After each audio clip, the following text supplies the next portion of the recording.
Guys, Dave in Texas here, and I got a little pet peeve I wanted to share with you today, and see if this kind of bugs y'all as well. I take a medication that comes in these tubes. I take 2 of these a day and use them, and they're very, very expensive medications. And my peeve is that you can never get 100% of this product out of these tubes. At least not by what you normally would do. Normally you open this up, you poke a hole through this lead seal inside the collar itself, the screw collar, and you squeeze as best you can. You can roll it up from the bottom, but when you get to the neck of it or the shoulder of the aluminum tube, it's not going anywhere. It's very solid, very sturdy, and it's there for a reason, so it doesn't get crushed and leak everywhere. Anyway, there's better ways of doing this, and better ways, more human-friendly containers to put this in that are still not air permeable, because the main thing with this product is shelf life. Slow selling product, could remain on the shelf 6 months to a year before it's no good. So the pharmacists and pharmaceutical chains, they want something that's going to make sure to make this thing last as long as possible without tossing product away, because this stuff is damned expensive. So when I say I throw away 20% of this a day per tube, believe it or not, I'm talking about $4,000 a year I'm tossing down the incinerator. Plus the fact that I'm still, plus the fact there's still this amount of product in this tube that somebody could get a hold of by accident or on purpose, whatever, and use it, in the wrong way. And it's not really safe for people to handle, other than those that are using it. So now what do you do? Now, one thing that comes to mind, and my question is to the manufacturers, not the co-packers. They're the ones they're the company that packaged this and formulate it for the people who designed it and created it. They don't package it themselves.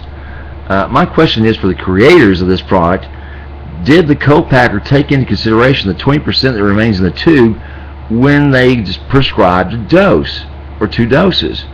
Is it already known that 20% will remain inside the tube, or guesstimate how much will remain inside each tube, so that they overfill it or oversize the tube accordingly? Or you're just missing out on 20% of your product, your medication. Because the reason I ask that question is because I don't want to miss out on 20% of my medication, throw $4,000 down the toilet, and as well as possibly expose somebody else to this product.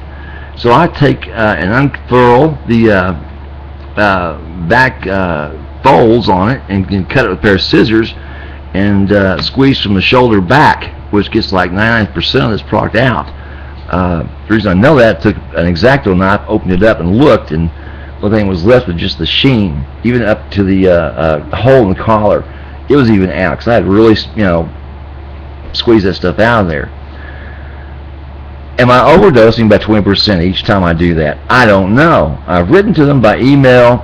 I sent them a note, and I need to write to them with hard mail and find out what's going on with this, because I'm not getting any replies for them. But like I said, this is a very, very old way of doing this. There are much better ways of doing this. It's more human-friendly, usable than these tubes. Of course, who gives a damn if you waste 20% of your toothpaste? By the time it's to the bottom, it's already dried out anyway.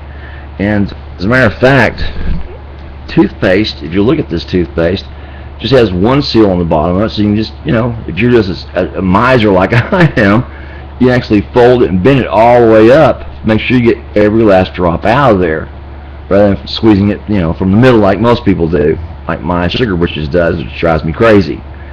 Like, squeeze it from the bottom, for God's sakes, That's why she buys me my own personal tube of toothpaste, so I can bitch all I want about it if I do it myself, and she can squeeze it wherever she wants to squeeze it, she says.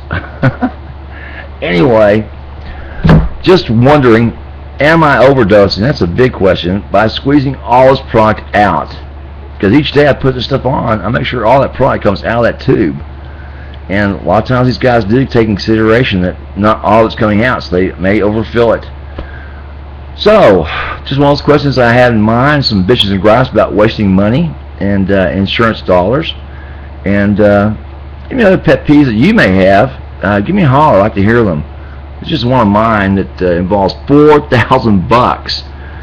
Have a good one, Dave in Texas. Bye.